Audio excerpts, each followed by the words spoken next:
Hey everyone, my name is Chris Lambert. On this channel, we talk Kanye West, and today we're talking this Instagram post from Kanye, what it is, the meaning of it, and the implications of it. So this happened. I was at a movie. I was seeing M. Night Shyamalan's new movie, Old, and I got the notification that Kanye posted on Instagram. I was like, no, I'm stuck in this movie.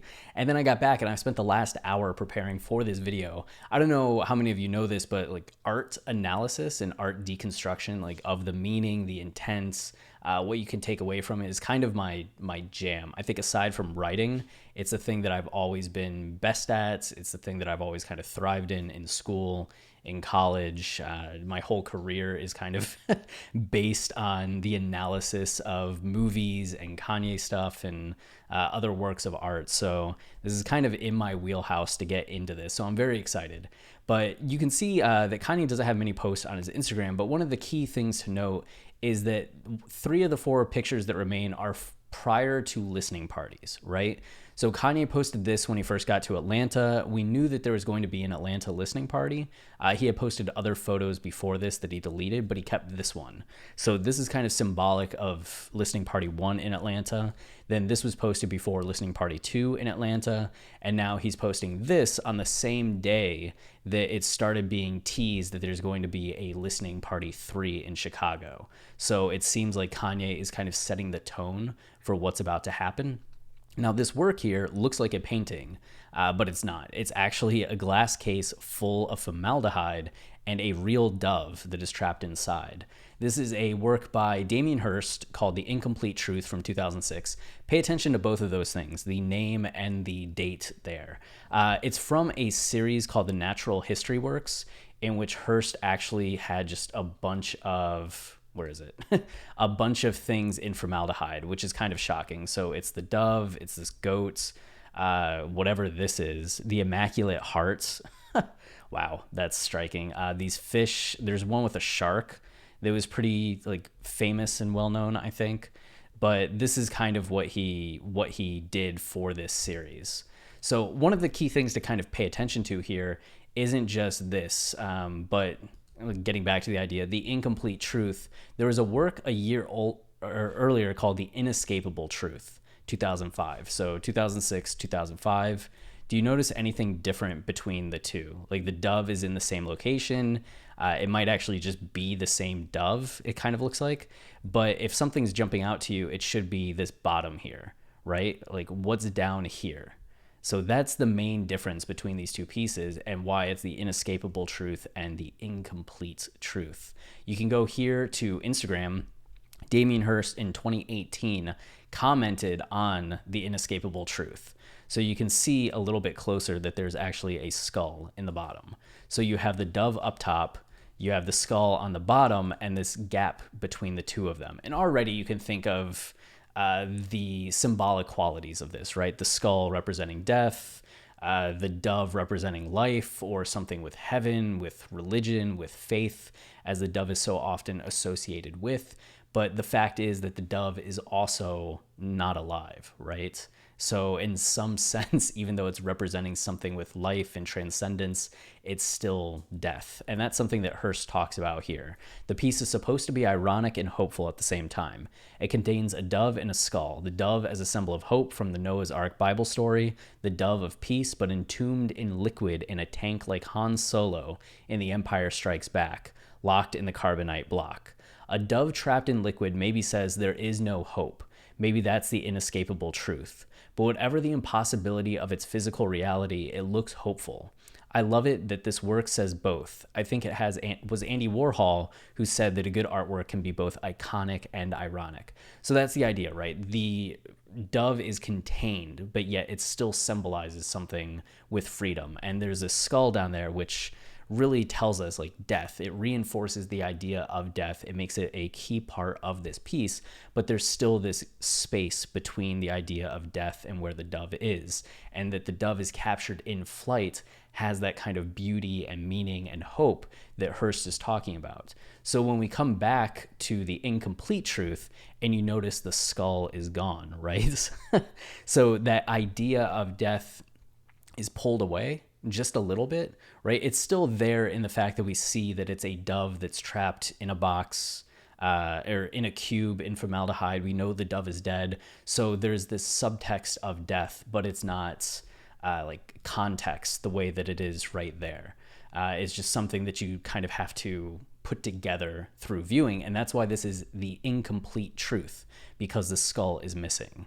So it's like it captures that idea of hope, but it only takes full form in terms of the artistic commentary when you put it together with this, the inescapable truth. So it's just like somebody focusing instead on the incomplete truth, the idea of transcendence, the idea of hope, the idea of escape, which is really cool. So then you come back to Kanye and this post, and you can start to assume a lot of things just with that context, right?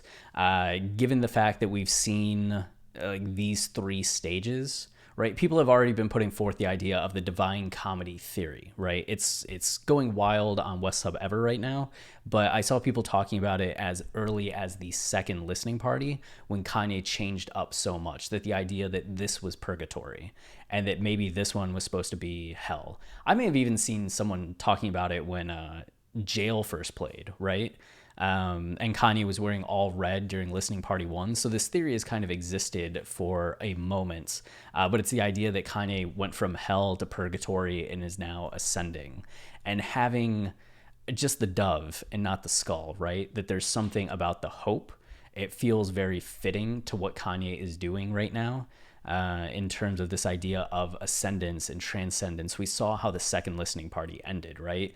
It's Kanye. We don't talk about it, but Kanye ascending to the like stadium roof in these beams of light, looking like he's going skyward and heavenly. And it's, I think, to me, hard not to see this and think about those final moments with Kanye and this idea of transcendence, and that the album's referring to his mom, Donda, and this idea that Kanye is kind of between two worlds, right? It's the incomplete truth of like memorializing his mom, remembering Donda, remember the times he had with her, the times that she's alive, like hoping like through faith that she's happy now in heaven, and having that faith. But there's also the inescapable truth that even when you're feeling so connected to this loved one that has passed on, and you feel their presence, there's still death, right? That's the inescapable truth.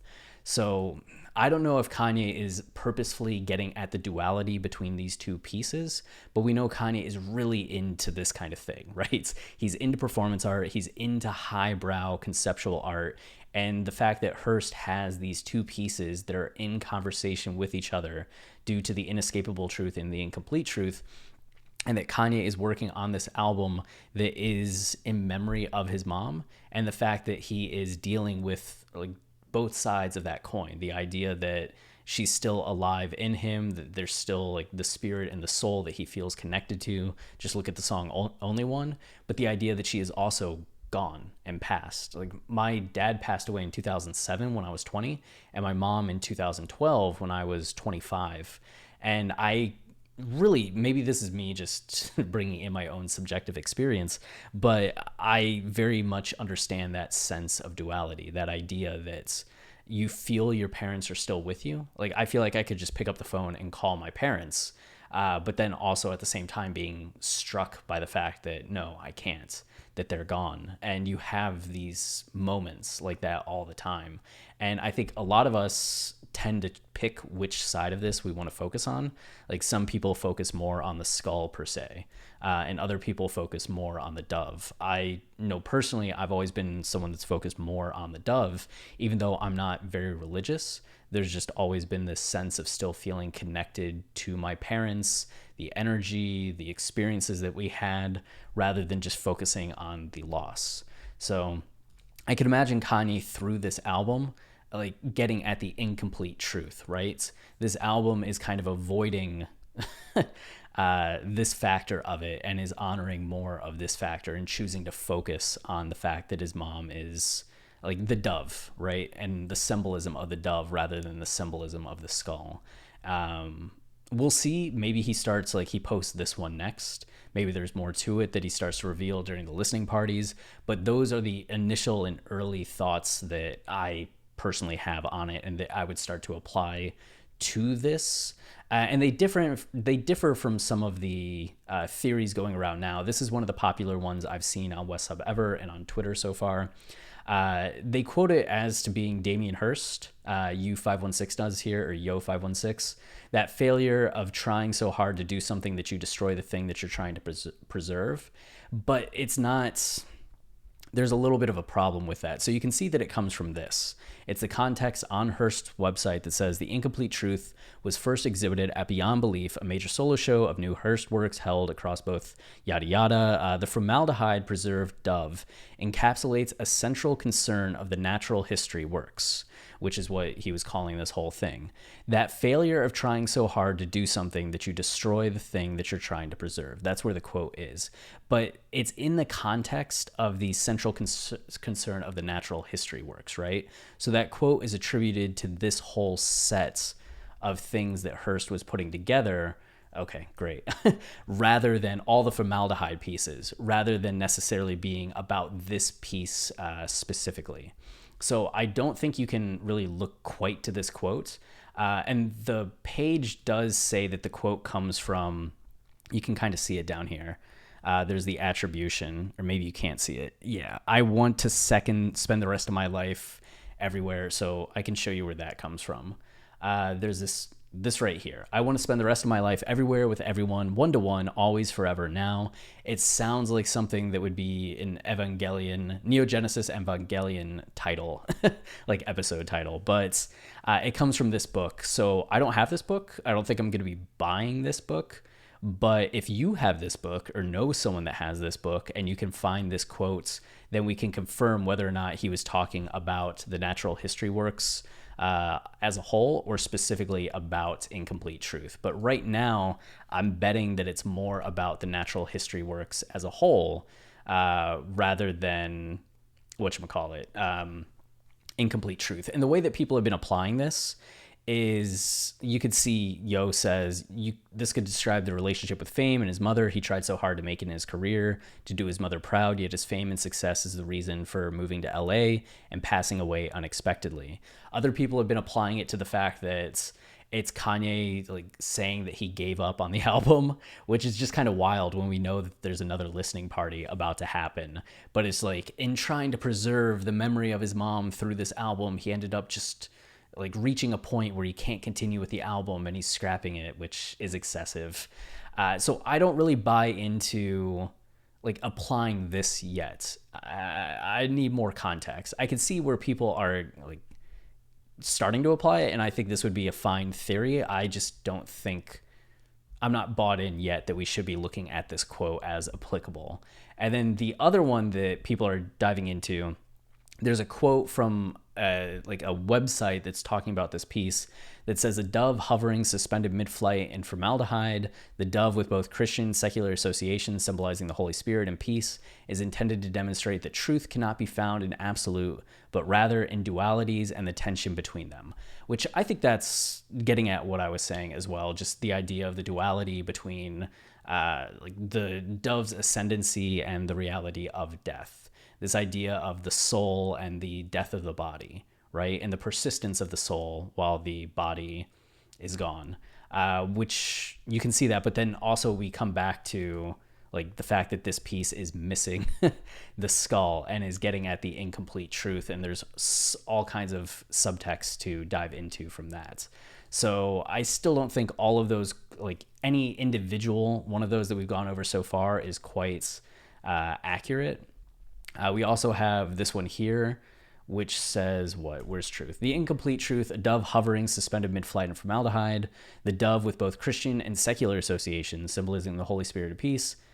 Oh yeah, that's the exact, okay, that's the one. Never mind. And then we know that Kanye has met with Hearst before, or was at the show that Hearst put on in 2018 in Los Angeles. So this is Hearst.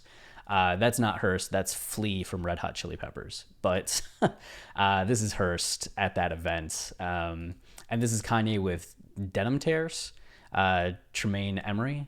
That's his name, right?